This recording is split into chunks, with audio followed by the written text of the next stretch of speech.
William Scherzer doit s'en retourner dans sa tombe. Scherzer, c'est cet ingénieur américain qui, au début du siècle dernier, avait conçu ce genre de pont basculant à Chicago.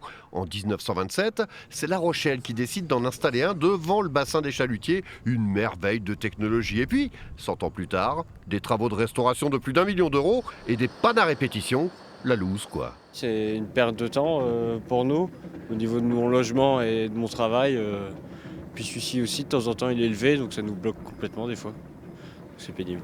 Et ça marche pas bien, hein. Il y a quelque chose qui fonctionne pas dans cette affaire-là, hein. Effectivement. Et puis c'est pas nouveau, parce qu'il y a déjà eu des travaux il y a 4 ou 5 ans déjà. C'est en fait en 2020 qu'ont commencé les soucis. Nous étions là pour la pose du tablier après plus d'1 an de travaux. Mais avec la peinture, les nouveaux garde-corps et le système d'amortisseur qui permet le passage des voitures, l'ouvrage avait entre-temps pris 2 tonnes supplémentaires. Du coup, le moteur manquait de puissance. C'est grave, docteur Scherzer.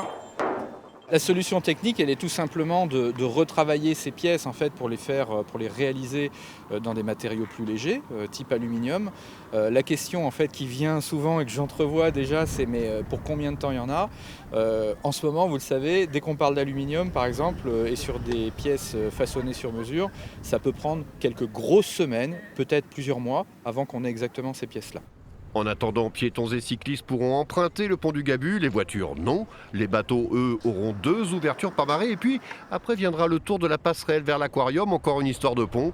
Mais ça, c'est un autre dossier.